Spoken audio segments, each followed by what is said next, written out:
नमस्कार साथियों, स्वागत है आप सभी का आज की इस क्लास में, जहां हम पढ़ने वाले हैं 1 जनवरी 2026 से लेकर 17 जनवरी 2026 के कुछ महत्वपूर्ण प्रश्नों के बारे में। ठीक है, तो क्लास के अंत तक आप जरूर बने रहिए। चलिए शुरू करते हैं आज की क्लास।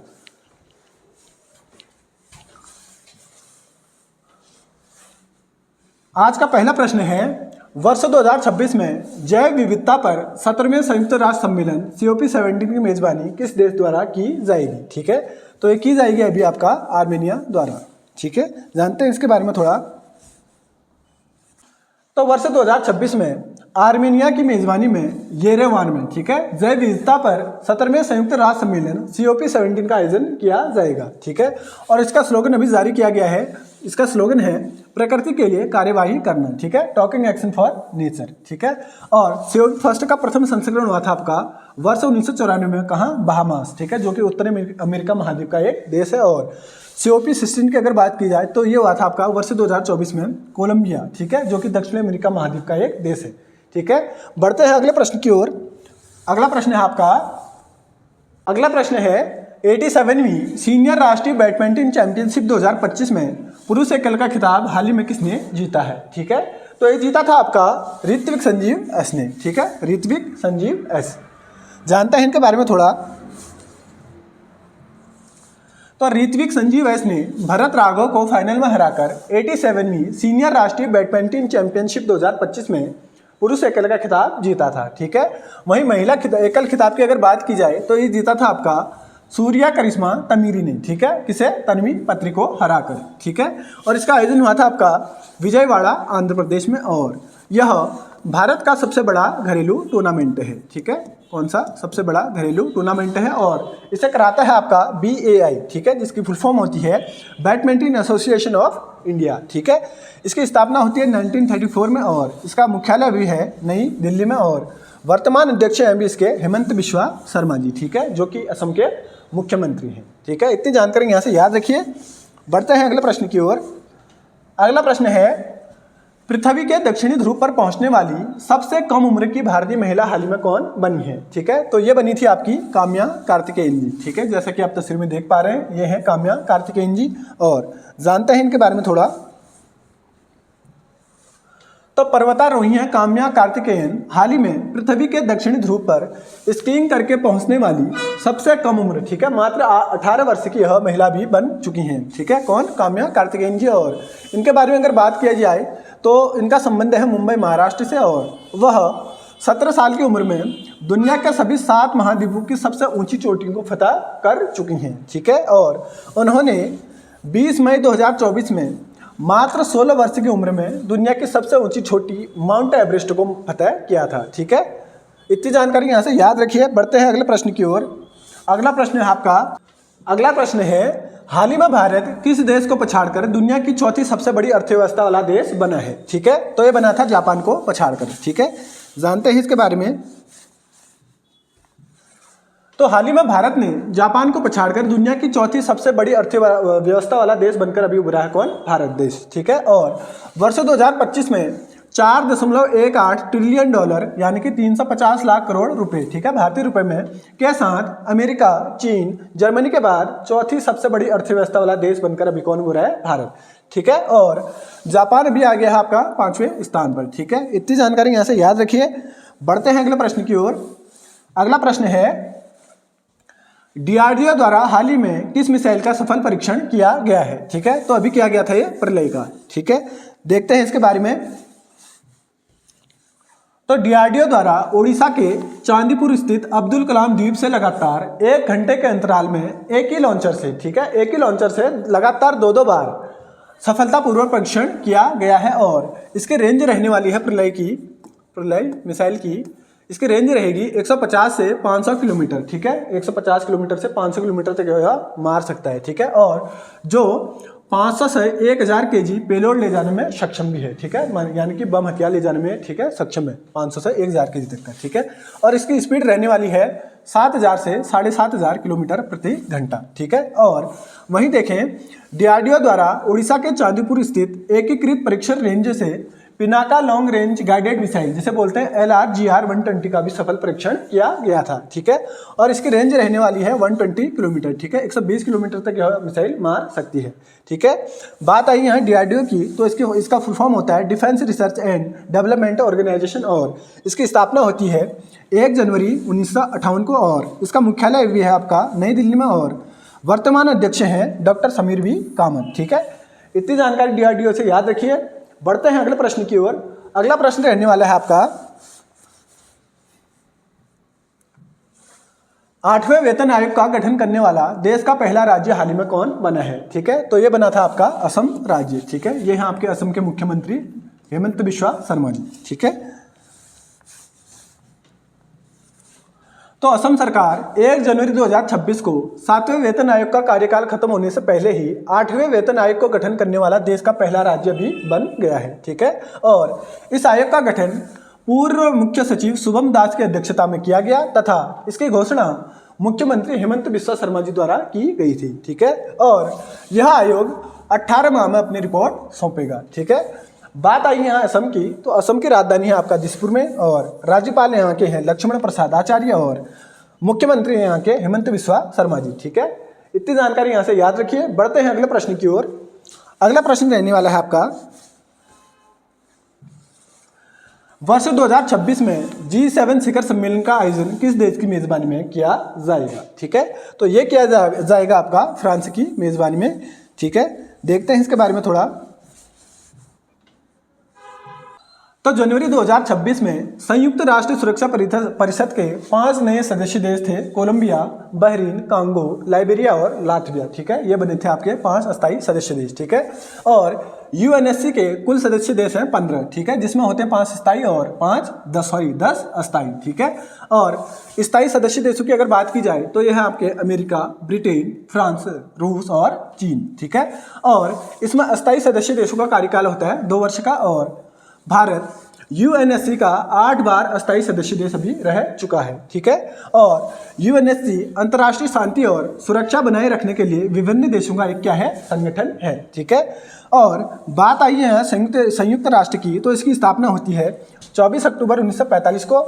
मुख्यालय है इसका न्यूयॉर्क में, और अभी महासचिव हैं इसके एंटोनियो गुटेरेस जो कि पुर्तगाल के हैं, और अभी इसके टोटल सदस्य देश हैं 193, ठीक है। और नवीनतम सदस्य देश की अगर बात की जाए तो ये बना था आपका दक्षिणी सूडान जो कि 2011 में बना था, ठीक है। इतनी जानकारी यहाँ से याद रखिए। बढ़ते हैं अगले प्रश्न की ओर।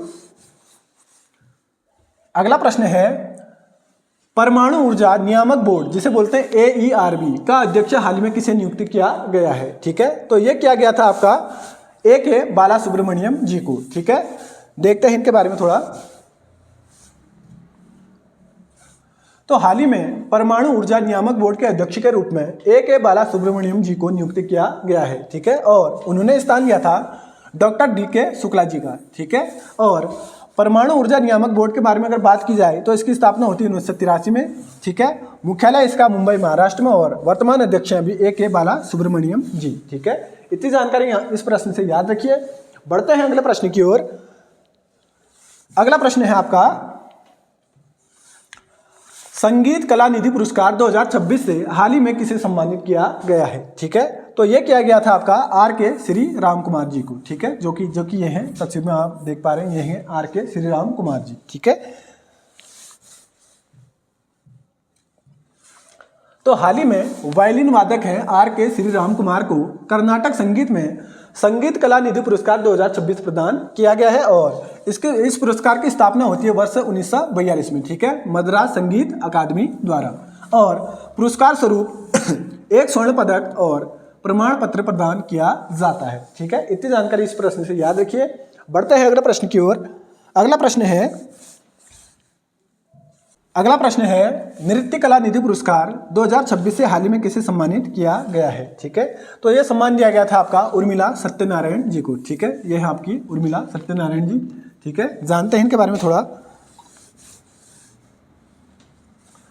तो हाल ही में भरतनाट्यम की प्रसिद्ध नृत्यांगना उर्मिला सत्यनारायण को नृत्य कला निधि पुरस्कार 2026 से सम्मानित किया गया है, और यह पुरस्कार उन्हें चेन्नई में आयोजित 19वें नृत्य महोत्सव के दौरान चेन्नई संगीत अकादमी द्वारा प्रदान किया गया था, ठीक है। और वर्ष 2023 के पुरस्कार की अगर बात की जाए तो मिला था आपका वसंत लक्ष्मी नरसिम्हाचारी को, ठीक है। क्यों मिला था, देखो भरतनाट्यम कथकली के क्षेत्र में उत्कृष्ट योगदान हेतु इनको दिया गया था। और वर्ष 2024 का पुरस्कार मिला था डॉक्टर नीना प्रसाद जी को, जो कि मोहिनीअट्टम के क्षेत्र में उत्कृष्ट योगदान हेतु इनको मिला था, ठीक है। और यह पुरस्कार चेन्नई की नृत्य अकादमी द्वारा शास्त्रीय नृत्य के क्षेत्र में उत्कृष्ट योगदान हेतु प्रदान किया जाता है। और मद्रास नृत्य अकादमी की स्थापना की अगर बात की जाए तो यह होती है 1928 को। और पुरस्कार स्वरूप एक स्वर्ण पदक, प्रमाण पत्र और शॉल प्रदान किया जाता है, ठीक है। इतनी जानकारी इस प्रश्न से याद रखिए आप। बढ़ते हैं अगले प्रश्न की ओर। अगला प्रश्न है आपका, अगला प्रश्न रहने वाला है अग्नि सरसुलो विकाससिंचिना कमलम द्रौपदी मुर्मू नामक पुस्तक का विमोचन हाल ही में किया गया है, इसके लेखक कौन है, ठीक है। तो इसके लेखक थे आपके यार्लागड्डा लक्ष्मी प्रसाद जी, ठीक है। और देखते हैं इसके प्रश्न के बारे में थोड़ा। तो विशाखापत्तनम स्थित आंध्र विश्वविद्यालय में राष्ट्रपति द्रौपदी मुर्मू के जीवन पर आधारित पुस्तक अग्नि सरसुलो विकाससिंचिना कमलम द्रौपदी मुर्मू का विमोचन सड़कों की सफाई करने वाली महिला सफाई कर्मी, जिनका नाम था लक्ष्मी मीमा, ठीक है, द्वारा किया गया। और इसे पूर्व सांसद और विश्व हिंदू परिषद के अध्यक्ष अभी हैं यार्लागड्डा लक्ष्मी प्रसाद जी द्वारा लिखा गया है, ठीक है। बढ़ते हैं अगले प्रश्न की ओर। अगला प्रश्न है आपका, हाल ही में Tata steel chess India open rapid tournament 2026 का खिताब किसने जीता है, ठीक है। तो ये जीता था आपका निहाल सरीन जी ने, ठीक है। ये हैं आपके निहाल सरीन जी। तो हाल ही में ग्रैंड मास्टर है निहाल सरीन ने लगातार दूसरी बार, ठीक है, लगातार दूसरी बार Tata steel chess India open rapid tournament 2026 का खिताब जीता है। और इस प्रतियोगिता में विश्वनाथन आनंद दूसरे स्थान पर और अर्जुन एरिगेसी तीसरे स्थान पर रहे थे, ठीक है। ये पॉइंट में यहाँ से याद रखिए। बढ़ते हैं अगले प्रश्न की ओर। अगला प्रश्न है, वर्ष 2026 में भारत की ब्रिक्स अध्यक्षता के लोगो, थीम और वेबसाइट को हाल में किसके द्वारा लॉन्च किया गया है, ठीक है। तो तस्वीर देख के आप समझ गए होंगे, ठीक है। ये किया गया था आपका एस जयशंकर जी द्वारा, ठीक है। ये हैं आपके विदेश मंत्री एस जयशंकर। देखते हैं इसके बारे में थोड़ा। तो विदेश मंत्री हैं एस जयशंकर द्वारा 13 जनवरी 2026 को वर्ष 2026 में भारत की ब्रिक्स अध्यक्षता के लिए लोगो, थीम और वेबसाइट को औपचारिक रूप से भी लॉन्च किया गया। और लोगो की अगर बात की जाए तो इसका लोगो राष्ट्रीय पुष्पमाला कमल से प्रेरित है, जिसमें 5 रंग लाल, हरा, नीला, भगवा और पीला है, ठीक है। और डिजाइन के केंद्र में 2 पंखुड़ियाँ 2 हाथों को नमस्ते करते हुए दिखती हैं, जो आमतौर पर अभिवादन और सम्मान का प्रतीक है, ठीक है। और इसके थीम की अगर बात की जाए तो थीम है इसकी लचीलापन, नवाचार, सहयोग और सततता के लिए निर्माण, ठीक है। Building for resilience, innovation, cooperation and sustainability, ठीक है। और वेबसाइट की बात की जाए तो इसका वेबसाइट है www.brics2026.gov.in, ठीक है। ये इसकी वेबसाइट है, ठीक है। बढ़ते हैं अगले प्रश्न की ओर। चलिए ब्रिक्स के बारे में देखते हैं पहले, फिर बढ़ते हैं अगले प्रश्न की ओर। तो ब्रिक्स के बारे में अगर बात की जाए तो ब्रिक के रूप में इसकी स्थापना होती है वर्ष 2006 में 4 सदस्य देशों ब्राजील, रूस, भारत और चीन के रूप में, ठीक है। और उसके बाद 2010 में इसमें दक्षिण अफ्रीका 5वां सदस्य देश बना और यह संगठन ब्रिक्स बन गया, ठीक है। और वर्ष 2024 में ईरान, मिस्र, इथियोपिया और संयुक्त अरब अमीरात इसके सदस्य देश बन गए तथा इसी दौरान अर्जेंटीना ने इसकी सदस्यता लेने से मना कर दिया था, ठीक है। और वर्ष 2025 में इंडोनेशिया इसका 10वां सदस्य देश बना है, ठीक है। नाम रहा है इसका तब भी क्या, ब्रिक्स, ठीक है। और प्रथम सम्मेलन हुआ था इसका वर्ष 2009 में रूस के येकातेरिनबर्ग में। और 16वां सम्मेलन की अगर बात की जाए तो ये हुआ था आपका रूस के कजान में। और 17वें सम्मेलन की अगर बात की जाए तो ये हुआ था आपका ब्राजील के रियो डी जेनेरियो में, ठीक है। और 18वां सम्मेलन भी होने वाला आपके भारत में, ठीक है। और मुख्यालय की अगर इसकी बात की जाए तो इसका मुख्यालय अभी शंघाई चीन में और वर्तमान अध्यक्ष अभी इसका 2025 में था ब्राजील, ठीक है। 2025 में ब्राजील था, 2026 में इसकी अध्यक्षता करेगा भारत, ठीक है। इतनी जानकारी यहाँ से याद रखिए। अब बढ़ते हैं अगले प्रश्न की ओर। अगला प्रश्न है, वर्ष 2026 का इसरो का पहला अंतरिक्ष मिशन विफल हो गया, उसका नाम क्या है, ठीक है। तो इसका नाम था आपका PSLV-C62, ठीक है। देखते हैं इसके बारे में थोड़ा। तो अभी 12 जनवरी 2026 को इसरो द्वारा आंध्र प्रदेश के श्रीहरिकोटा स्थित सतीश धवन अंतरिक्ष केंद्र से PSLV C62 रॉकेट के माध्यम से वर्ष 2026 का पहला मिशन लॉन्च किया गया था, जिसके तहत 12 सैटेलाइट भेजे गए थे। और मिशन विफल होने का क्या कारण था? देखो, रॉकेट लॉन्चिंग के तीसरे चरण में गड़बड़ी आ गई, जिससे 12 सैटेलाइट अंतरिक्ष में रास्ता भटक कर खो गए थे। ठीक है, और इससे पहले वर्ष 2025 में भी PSLV C61 मिशन तकनीकी खराबी के कारण तीसरे चरण में ही फेल हुआ था, जिसे 18 मई 2025 को लॉन्च किया गया था। ठीक है, और यह mission EOS-09 earth observation satellite लेके गया था, जिसे 524 किलोमीटर की सन सिंक्रोनस पोलर ऑर्बिट में स्थापित किया जाना था। ठीक है, और PSLV की फुल फॉर्म होती है पोलर सैटेलाइट लॉन्च व्हीकल। ठीक है, कभी ये पूछ ली जाए तो आप बता सकते हैं। ठीक है, और बात आई यहाँ इसरो की, तो इसका फुल फॉर्म होता है इंडियन स्पेस रिसर्च ऑर्गेनाइजेशन, और इसकी स्थापना होती है 15 अगस्त 1969 को, और इसके संस्थापक थे विक्रम साराभाई, और मुख्यालय भी है इसका बेंगलुरु में, और वर्तमान अध्यक्ष हैं भी डॉक्टर वी नारायणन। ठीक है, इतनी जानकारी इसरो से याद रखिए। बढ़ते हैं अगले प्रश्न की ओर। अगला प्रश्न है आपका, जनवरी 2026 के दौरान अफगानिस्तान के तालिबान शासन ने भारत में अपना राजनयिक किसे नियुक्त किया है? ठीक है, तो ये किए गए थे अभी नूर अहमद नूर। ठीक है, जैसा कि आप तस्वीर में देख पा रहे हैं, नूर अहमद नूर ये हैं, और वह हैं आपके विदेश मंत्री S जयशंकर जी। ठीक है,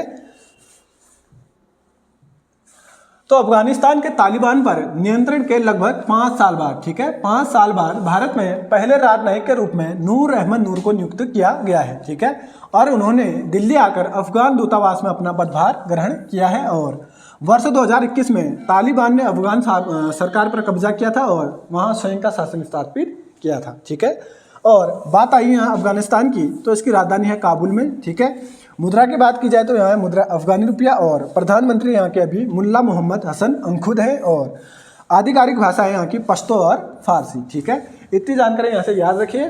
बढ़ते हैं अगले प्रश्न की ओर। अगला प्रश्न रहने वाला है आपका,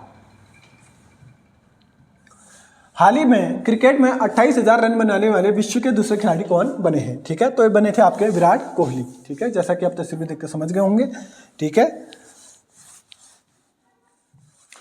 तो हाल ही में भारतीय बल्लेबाज विराट कोहली 28,000 रन बनाने वाले दुनिया के दूसरे खिलाड़ी बन गए हैं। उन्होंने 624 पारियों में 28,000 रन अभी पूरे किए हैं। ठीक है, और उनसे पहले ये रिकॉर्ड सचिन तेंदुलकर के नाम था, जिन्होंने 644 पारियों में 28,000 रन बनाए थे। ठीक है, और 28,000 रनों के आंकड़ों में सचिन तेंदुलकर, विराट कोहली और कुमार संगकारा शामिल हैं। ठीक है, और कुमार संगकारा ने 666 पारियों में 28,000 रन पूरे किए थे। ठीक है, इतनी जानकारी यहाँ से याद रखिए। बढ़ते हैं अगले प्रश्न की ओर। अगला प्रश्न रहने वाला है, जनवरी 2026 के दौरान हेनले पासपोर्ट इंडेक्स 2026 में भारत कौन से स्थान पर रहा है? ठीक है, तो भारत रहा था अभी 80वें स्थान पर। ठीक है, 80वें स्थान पर। देखते हैं इसके बारे में।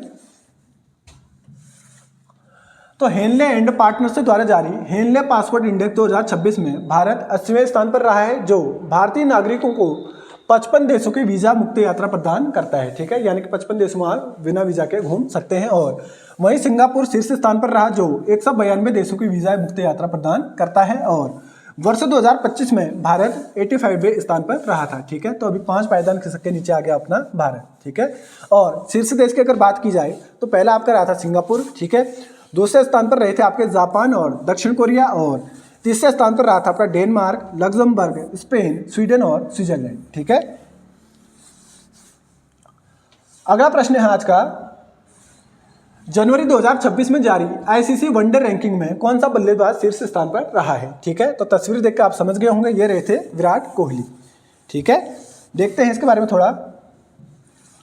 तो आईसीसी द्वारा जारी जनवरी 2026 में आईसीसी वनडे बल्लेबाजी रैंकिंग में विराट कोहली शीर्ष स्थान पर रहे हैं, और जुलाई 2021 के बाद विराट कोहली को यह स्थान अभी मिला है। ठीक है, जुलाई 2021 के बाद, ठीक है, मान लो लगभग 4 साल बाद मिला है। ठीक है, क्योंकि रोहित शर्मा पिछले 4 साल से शीर्ष स्थान पर कायम थे, और उन्होंने अभी रोहित शर्मा का स्थान लिया है, इन्होंने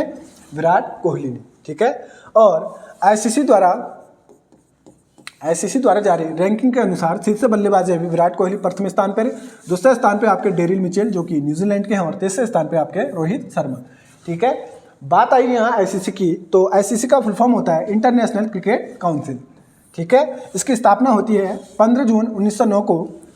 मुख्यालय अभी है इसका दुबई यूएई में, और वर्तमान अध्यक्ष हैं अभी जय शाह। ठीक है, इतनी जानकारी आईसीसी याद रखिए। बढ़ते हैं अगले प्रश्न की ओर। अगला प्रश्न है विश्व बैंक द्वारा वित्त वर्ष 2026 में भारत की जीडीपी वृद्धि दर कितने प्रतिशत रहने का अनुमान अभी लगाया गया है। ठीक है, तो ये लगाया गया था आपका 7.2 का। ठीक है, देखते हैं इसके बारे में थोड़ा। तो विश्व बैंक ने वित्त वर्ष 2026 में भारत की जीडीपी वृद्धि दर 7.2 रहने का अनुमान लगाया है, और इससे पहले यह अनुमान 6.3% था। ठीक है, और अन्य अनुमान की अगर बात की जाए तो राष्ट्रीय सांख्यिकी कार्यालय, ठीक है, जिसे बोलते हैं एनएसओ, ठीक है, इसने लगाया था अभी 7.4 का, एसबीआई ने लगाया है अभी 7.5 का, आरबीआई ने आपका लगाया था 7.3 का, और संयुक्त राष्ट्र ने लगाया था आपका 6.6 का। ठीक है, बात आई है विश्व बैंक की, तो विश्व बैंक के बारे में अगर बात की जाए तो इसकी स्थापना होती है जुलाई 1944 में। मुख्यालय इसका वाशिंगटन डीसी में, और अध्यक्ष अभी इसके वर्तमान अध्यक्ष अजय बंगानी। ठीक है, बढ़ते हैं अगले प्रश्न की ओर। तो साथियों, ये थे आज के कुछ रिवीजन के महत्वपूर्ण प्रश्न। ठीक है, मिलते हैं आपको अगली क्लास में। तब तक के लिए स्वस्थ रहिए, मस्त रहिए, धन्यवाद।